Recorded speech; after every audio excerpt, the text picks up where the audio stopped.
So the dichotomy, man. Everybody asks why the dichotomy, why that name. So on this show, I want to explore the duality of human nature and human beings. And I say that is because I've been everything. I've been the narcissist. I've been the person who was a victim of narcissistic abuse. I've been the drug dealer, and then I've been a behavioral health tech, a counselor helping people get off drugs. Right. I've been the player. I've been paid. You know what I'm saying? Played.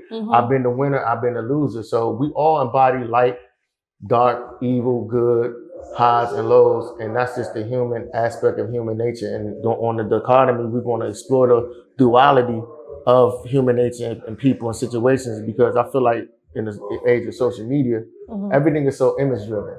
Everybody is so self-righteous and virtue signaling, and they say the right things. And those people from my experience are the people who are actually the worst. You know what I mean? They the ones who actually really nasty, mean behind the scenes, who not really who they say they are. You know what I mean? So I mean, what's your feelings on that? Sometimes I do think that people can be performative. Especially with the social media era. Sometimes people feel like, I guess they have to be. Like being themselves isn't enough. Right. I don't know. You want to cosplay someone or something else. Right. Not everybody, of course. It's just, you see those little characteristics in certain people. So I agree that it can be like that. Right. But it depends on, I don't subscribe to it. That's just not me. Yeah, I don't subscribe, so I can't. You know what I mean? I'm going to be classy, act like a lady, and, have fun on social media and stuff like that. But I never want to pretend to be something else to get likes or be accepted or get a huge following or whatever the reward is at the end of it. So yeah, I just... It's an author named Robert Greene. He wrote the 48 Laws of Power, Art of Seduction, Strategies of War. And he talked about this book. I forgot who wrote the book, but the book was called The Shadow. And the shadow is something that we all have. The shadow embodies the dark side of you and the human side that I feel like a lot of times as people, we neglect and we try to neglect, you know what I'm saying? And we don't embrace it. And I feel like when you neglect it and don't embody and face it, it gets worse. You know what I'm saying? Then you start projecting on different people and things of that nature. So the shadow basically talks about embracing the dark side. Don't try to say everything right all the time. I'm not saying you got to go out and wild out and just not be cautious or, cautious about what you're doing, you know what I'm saying, and conscious of what you're doing, but you have to, so for example, right, you're a pretty lady. You know what I mean? I assume that because you're pretty, you get a lot of haters, right? So for me, I'll take myself as an example. You seen me, I lost weight. You know what I'm saying? I lost a lot of weight. So we all it's human nature. I was insecure about my weight, right? But when I seen a nigga who was fit, it might make me feel insecure, but I wouldn't project it on him. It didn't make you envious. It made me more inspired. Motivated. Right. It just inspired you. Because me being mad at him is not going to change. Exactly. So I had to look within and say, okay, I want to be that. What I have to do to be that? I have to work on myself. I have to do the work. And I think a lot of times with people, they don't have that accountability or that self-awareness. You know what I'm saying? Or they just want instant gratification. Exactly. And I think, and Simple. they want it right now. They want it right now. I don't want to go through what you went through to get it. Facts. And people just see the end results. They don't see the pain, the dedication, and the hard work. Yeah. And I think that's what happens a lot in this day and age, where it's like people, especially with social media, you see the highlight reel of people's life, and it's an edited life. It's not real life. You know what I'm saying? So, but like I said, that's the things we want to explore. Like I said, I'm from the streets, but then at the same time, I'm a nigga from Landover that's doing this in an art gallery. You know what I'm saying? I went to the Oscars a few weeks ago. I've been to Greece. I'm grateful and blessed that I'm come from the places, environments that I come from, but it doesn't define who I am. I'm much more, and I'm trying to grow. So let me ask you things. What's some things you feel like you insecure about or have been insecure about? If you feel comfortable. As a woman, your weight, you want to make sure. I mean, I've lost and did all those things, but at one point it was like, okay, I got to get my weight together. But I didn't let it like drive me crazy. I know what I have to do to make it happen. I don't have to be sad about it or mad or feel away because she did it. And, no, just buckle down and do what you have to do to get to where you need to be. But as far as insecurities, like I don't have a lot, but I don't focus on it. Even if I did have one, I work with what I got. Right. And I'm okay with that. And I love that about me. And I do like myself. I don't feel the need to look like or be like or just like anybody else. Do you feel like so let me ask you this, when it comes to different women, can you tell an energy when a woman is hating? Like you can tell like, oh, she feel a way about it. What are some tell signs that you see? Right, you know what I'm saying? Because we're gonna dive into that too. I'm gonna tell you what I saw. The slick comments. Passive aggressive. Well, slick comments covered in comedy. But she really wanted to say that, so to lessen the blow, you turn it into a joke. Right. Whatever. Support sometimes, that could be a thing. You may see someone support another person that's doing exactly what you're doing, but you don't get the same energy when it's your turn. Right. That happens. Not just with myself. I've heard these things from other, women, friends of mine, family or whatever. What else? Women are just so weird. Like these women are weird. Niggas too, but if you understand that you are not going to always be the belle of the ball, right? There's no need for you to feel any kind of way about another woman in the room that's prettier or better body, dressed better, whatever. And that's subjective. Whoever's looking at her, that's what they think. You may not think that. That doesn't mean you're hating. But what I'm saying is, you can't focus on the compliments or the accolades or the achievements of someone else. Like, you have to really focus on yourself. I don't see the point in being jealous. I don't get it. It makes no sense to me. But I know that it's a normal emotion. And sometimes somebody may be jealous, but they're not trying to be vicious about it. Right. Like you said, it could just rile up something in them where they may feel it and it'll pass. It may not be something that drives them to do something crazy, outlandish, mistreat the person, anything like that. It'd just be like, dang, I wish I could do that. Or I wish I was doing that. I wanted to do, you know what I mean? It doesn't always have to be negative. Fact. But jealousy can be dangerous, and we all know that. That's a fact, especially when it's hitting, like when it's a hitting jealousy, where it's like they kind of like, it's like almost like you sleeping with the enemy type shit. You don't know how they really feel about you, and I could take you on my journey, like like I said, this is the dichotomy, so I can give you, and I'm very transparent, y'all. I'm very, you know me, I'm transparent. I'm big on accountability. So for me, I could take it now where I'm at right now in my life, this exact moment. I'm learning all the things that I went through was a built up to where I'm at right now. It was a culmination of things. It was a cultivation of certain things. And I say that right because when I was young, I used to be a skinny kid, but I always had issues with weight and fluctuation. So back in the day, it's so wild. Like I used to have the real long dreads and real long locks. When niggas had the locks, you had a Crown Vic, you had the dreads. You know what I'm saying? You was that nigga. So it was around 2007. And fashion started to change. So it was like going from like niggas wearing LRG to like niggas shopping at Zara and H&M, Armani Exchange. It was the more and it's European, slim. Yeah, the slim. And my big ass couldn't fit in it. You know what I'm saying? I was hurtful, especially when you're a big nigga and you want to get fly. And you go in there and all they got is fucking large and mediums. That shit is heartbreaking. You be like, fuck, bro. And this was the V-neck era when niggas was wearing V-necks. Yeah. So I remember this is like 2008. I said, man, I'm gonna just start going to the gym. Now, mind you, I had a great girlfriend at the time. And that's another thing I say.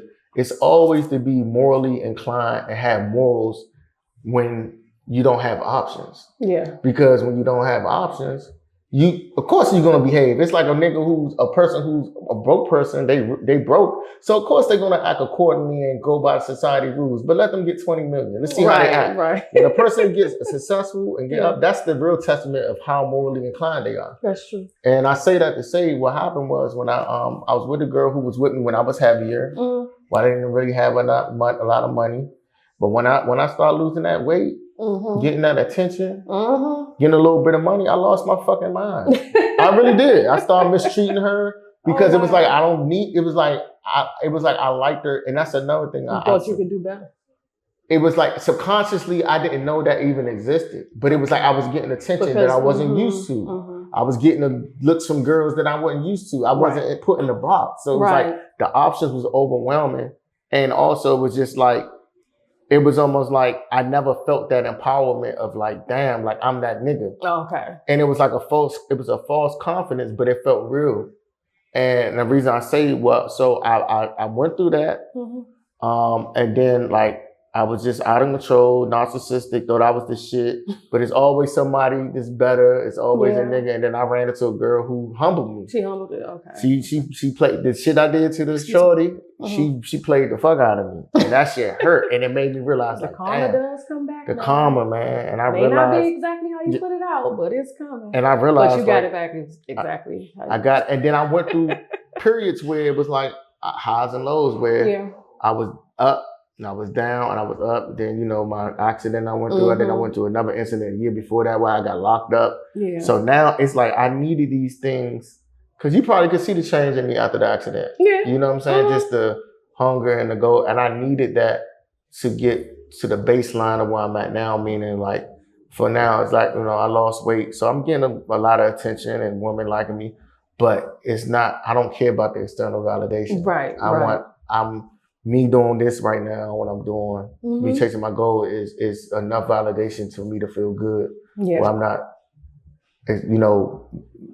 relying on the external things around me. But at least you recognized it. Exactly. And that's the key. We all have flawed behaviors, emotions, and things like that we probably don't want to share. But the key is to just hold yourself accountable. Identify why you're feeling like that. Right. That's what I started to do with myself. Right. No matter what the emotion was, why?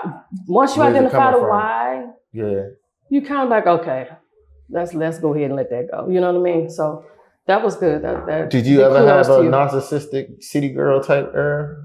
You don't get that. No, I'm not perfect. So your own shot. Have you ever heard a nigga before? Did you know that you've heard a man before? That I've heard him? Yeah. Yeah. Have a nigga cried over you before? Yeah. Do tell. Do tell. I want to hear this. You don't have to go and detail. So you made the nigga cry. What happened? You broke up with him? Yeah. He played in my face, so I played back.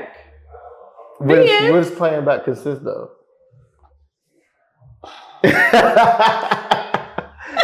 What is playing back? I didn't cheat. Okay. Okay, I didn't. You know what I mean?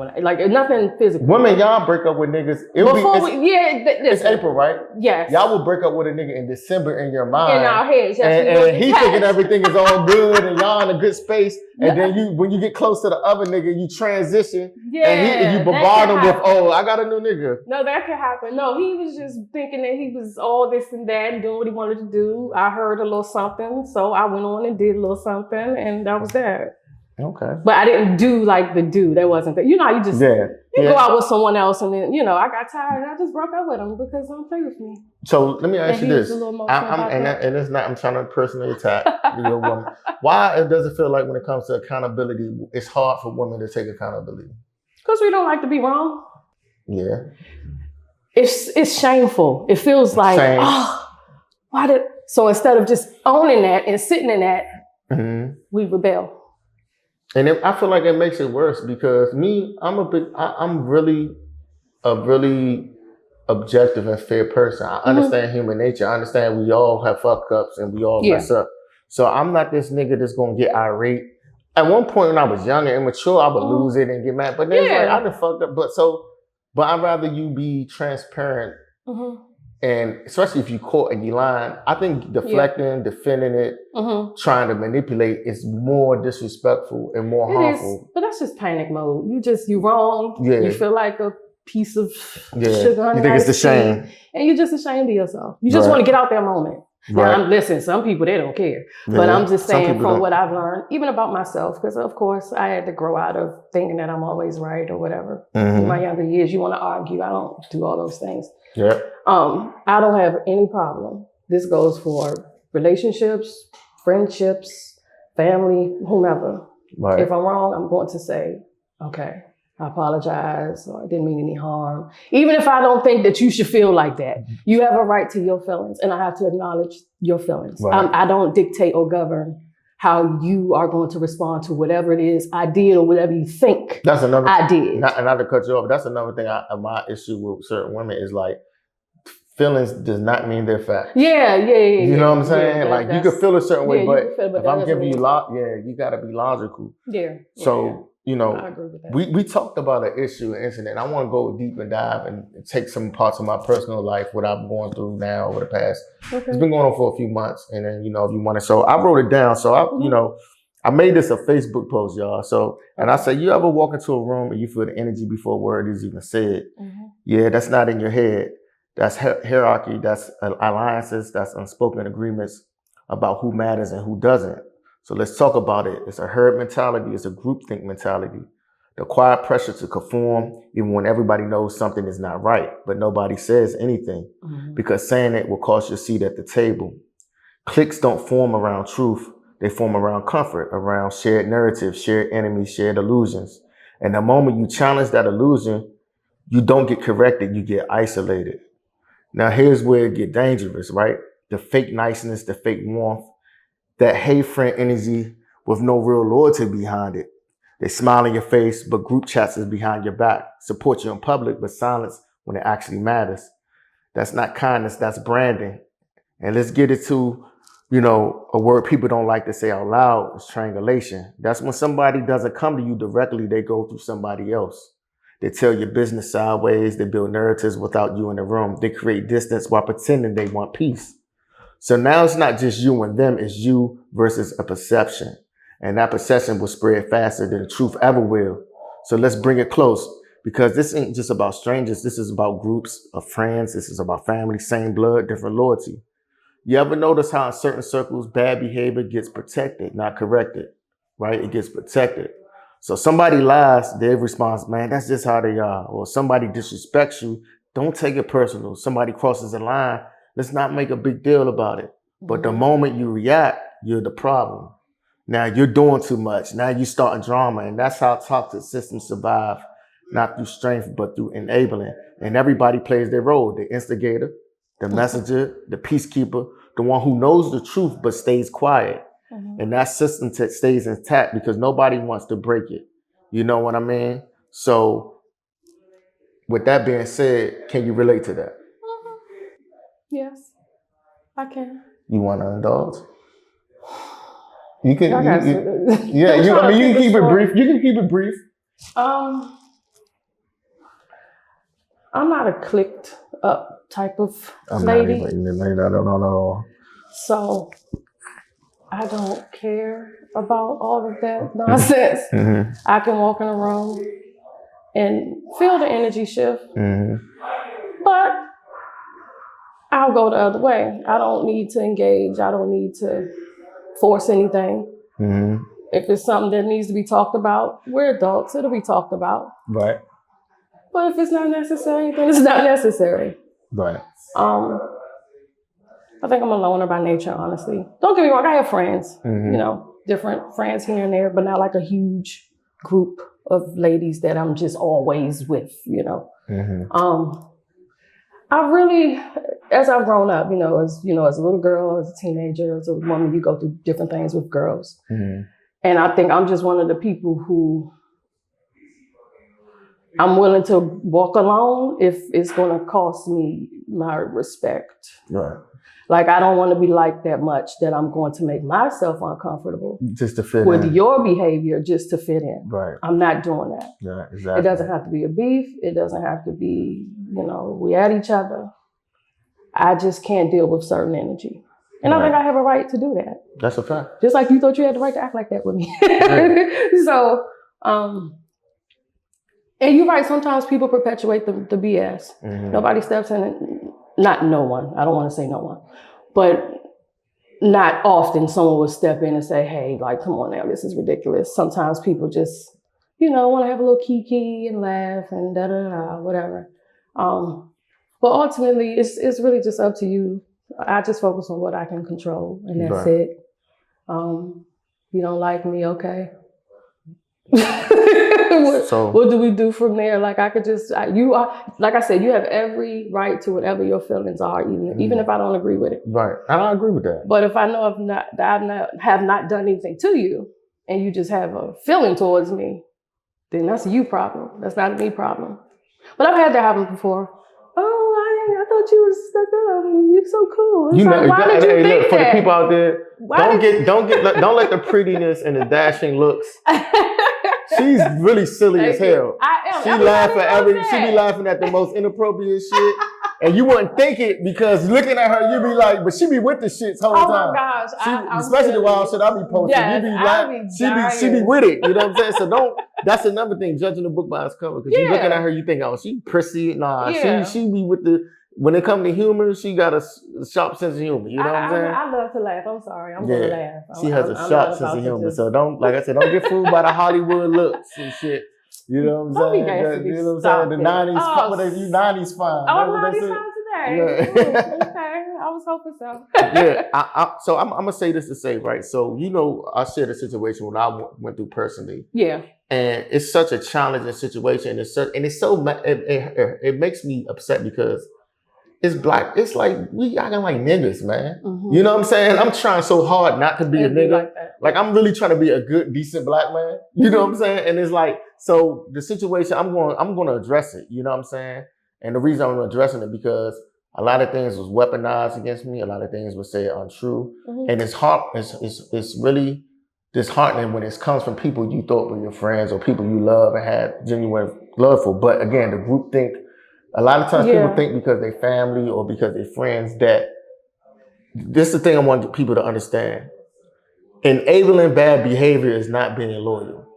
That's not being loyal. And people think, well, this is my family. No, you're not. If you know somebody's doing wrong and you only siding with them basically because they're your family, you're doing them a disservice. Yeah. You're not helping. You're actually making it worse and you're making them not face the consequences of their actions by telling them the truth. You're enabling them. So I want to say this, right? It's 4 people involved with this situation I've been through. First, I'm gonna say their initials or the first letter of their names. I'm not gonna say their names, right? Because I don't want to be messy because I'm not doing this from a place of like retaliation or vindictiveness. I'm doing this from a place of hurt, clarity, but also I want to be straightforward because I try to handle it in a mature manner behind the scenes, right? So I want to say this to the person involved, their name begins with a T. When it came to you in our situation, I'm very disappointed and hurt because I felt like we had a rapport, we had an understanding, and we had the things where we shared certain information with each other. You shared things with me, and I feel like I went out of my way to accommodate you, to show you I was sincere, to show you that I was honest, and I gave you that respect. And despite even us having differences or not, it's always seeing eye to eye. I always respected you. I didn't disrespect you. I didn't do anything. So what's disheartening when it came to you is you created a narrative. I did the same respect that I gave you, the same grace, the same humility, the same objectivity, understanding. I did not get it back in return. I got deflection. I got manipulation. I got gaslighting. And also you weaponize my response, which is a human response. It's a difference between somebody being annoyed, upset, pissed off, than versus them being like out of control or vengeful. Right. And what a lot of people, what they do, they'll do something hurtful. It's like, how the fuck you gonna be mad at me for being mad at you for some shit you did to me? And what I was expecting was, I'm sorry, I apologize, a conversation. But I never got that conversation. What I got was avoidance. I got lies, I got projection and everything. And it's very hurtful because, again, things that you shared with me that you've been through, and you said you experienced, you end up being the person you described what happened to you. You end up embodying all those traits that you said happened to you and you don't like it. So how you want to, if you know how this feels, why do it to somebody else? Right? So that's for you, for the person in the game we're in. You is this person's blood and relative. You know that they're wrong and you support them while they're being wrong is not helpful either. Being loyal to somebody when they know they're wrong and then again, weaponize and click, because the thing is, we were cool as hell too. We were locked in. We was good. You call me bro and everything. But then when it was time to hold your counterpart and your relative accountable, you didn't do it. And I'm going to give y'all grace really because y'all women. So I'm gonna give y'all grace, but I'm just being honest, right? But just from here on out, being loyal does not mean enabling, and does not mean lying for nobody or covering nobody. It doesn't. I'm not saying you have to throw them under the bus, but you're still doing them to a disservice. Now we're going to get to the man aspect part of it. So this is something more personal because this is somebody I was doing business with, somebody I was creating with. I don't know what your issue is with me. I literally know for a fact. The other situation, the dynamic was different. I know for a fact I've done nothing to you. I know for a fact. So whatever resentment, whatever insecurity you have, whatever like eternal issue is, go get help for that. Go get some help, because you not only did you project it on me unfairly, and I came to you as a man and basically said, look, is it something I've done? Let's talk about it. Let's talk about it and come to a solution. But what did you do? You went around, you told everybody how you felt about me instead of telling me how you felt about me. And I found out the third party, but guess what? I didn't even respond. I just removed myself from the situation. I removed myself, didn't confront you, which is major for me because I'm a nigga who step up on shit and be like, what nigga you bitch ass? I ain't do none of that, right? I removed myself and I didn't say nothing. And you kept provoking and kept creating this narrative and telling people things of that nature, saying things about me that wasn't true. But then you reached out to me and you said, hey, let's do some business together. So as a man that I am, I said, okay, but before we do business, let's talk about the weird energy that happened between us. And when I expressed myself, you heard the recording. It was very professional. And I said, then when you got the recording, what did you do? You respond defensively. You didn't, I wasn't attacking you. I was fair and objective. You responded defensively. And then you created a narrative about me, about my character, saying that I was an opportunist.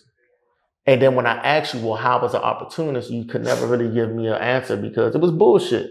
It was just something you was pulling out the air instead of saying, hey, I fucked up, I'm sorry, or I should have went about this the other way. You had to vilify me to make yourself clear of your transgressions. And I can't respect that.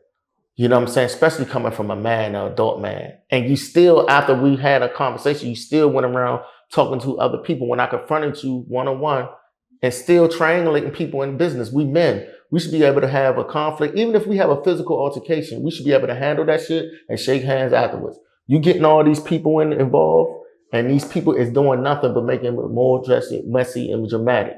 And that's just not who I am, and that's not what I embody. I handle shit like a man. And for the last person whose name begins with an O, and all these people are, and this is the thing, it's about alignment. I'm noticing this is just how y'all work, and this is how y'all operate, and that's fine. I just can't do it. For you, I'm out of everybody, I'm the most disappointed because I considered you a friend. I considered you a little brother. And when you was going through one of your darkest moments, and I'm not going to go into detail what that is, but you know what it is. When you was going through your darkest moments, I was there. I was a listening ear. I was supportive, and I was there for you. And another friend of ours who, especially, you're closer to him than me. And you not only threw him under the bus and shitted on him, you did me in a manner. And then when I confronted you about it, my disappointment, I confronted you one time and you told me you were joking. That's what we go back to when people say, it was just a joke. But it wasn't a joke. You were serious. But when I went to you, I ignored it. I didn't say nothing. But then when I started piecing things together, I started learning you was perpetuating a lot of things and saying a lot of things while smiling in my face. And when I expressed myself to you, you know what you did? You blocked me. You blocked me. You know what I'm saying? Both of y'all, especially y'all, you block me. And I'm just saying this to say this is not retaliatory, but this is called the dichotomy, and this is about being honest. And after this, I'm not addressing it no more. But I'm only addressing it meaning like I'm divine. I'm a divine human being. This is divinity. This is God given. This is not me. So when you walk in the light, darkness is going to come to you. But it's hurtful when it comes from places you don't expect it to come from. It hurts when it comes from your support system, especially if I know I did everything right, trying to just be fair. It's because I don't even care about right and wrong. We human. I'm forgiving, actually. But the simple fact, y'all did what y'all did and still stood on it like y'all did the right thing. And the only reason it probably felt like that because y'all morphed together like Voltron, like it's just like a fucking, what's the nigga name back in the day? Captain Planet, where the nigga be like Earth, with the rain. Fire, wind, and we combined. This was manipulation, narcissism, motherfucking projection. With our powers combined, y'all became some bullshit. You know what I'm saying? And y'all think because of that, and that y'all weapon out. I'm the crazy nigga. I'm the tripping. Y'all did it to my homie too. You know what I'm saying? Because he stood up beside me. But I'm just saying this to say, I'm gonna say this on camera. I forgive y'all. I forgive y'all. And I hope y'all can grow from this. I know where I'm going and I know who I am and I know what I embody. And, you know, I'm not going to let this bad moment don't mean I have a bad life. I'm grateful. I'm blessed and I'm grateful to be here with Fonise. I'm grateful to be in this beautiful art gallery to do what I'm doing. And shout out to my man, Yada Yada. So I'm only saying this, I'm ending this with peace. After this, I won't even address it no more, but it had to be addressed. All right, listen, so this is the conclusion of the dichotomy. Like I was saying, like Russell Simmons on Def Comedy Jam with Martin be like, let's bring out the nigga who make it all happen, man. This is the dude right here that makes it all happen, man. My man, Yada Yada. And I just want to get, man, like, bro, like this, like I said, this is divinity. This is divine stuff going on. And the reason I say that, it's all about alignment because I've been supporting my homie for a minute. And we didn't always talk every day, but it was just like when I was there. And I was always just willing to help, like with no, like seeing him win made me feel good. You know what I'm saying? Like I just don't have this thing in my body where I'm upset or feel envious of niggas. I see it and get inspired. You know what I'm saying? And he a Scorpio like me. You know what I'm saying? So it's like that makes it even better. So, you know what I mean? This is the man right here, man. You want to say anything? Man, I appreciate you for coming through. You know what I mean? Shout out to the Dichotomy Podcast, Fonise. Yes, nice meeting you. Right here. Make sure y'all follow 1223 Potomac Gallery, man. And look out for my man, Darius the Great. You know what I'm saying? The Great don't wait, man. You know what I'm saying? Shout out my boy. And also the music, man. This nigga got... Oh, yeah. Yeah, that shit. Dope music. The boy is 2 on the way. Make sure y'all stay in tune with it. Shout out to Big Wayne, man. Down being a back down memory lane out right now. Make sure y'all go stream that everywhere, man. You know what I'm saying? Yeah. Appreciate y'all, man. Yes, sir. And till next time, man. We'll see you in 2 weeks, man. Yes, sir. To the Dichotomy. Peace.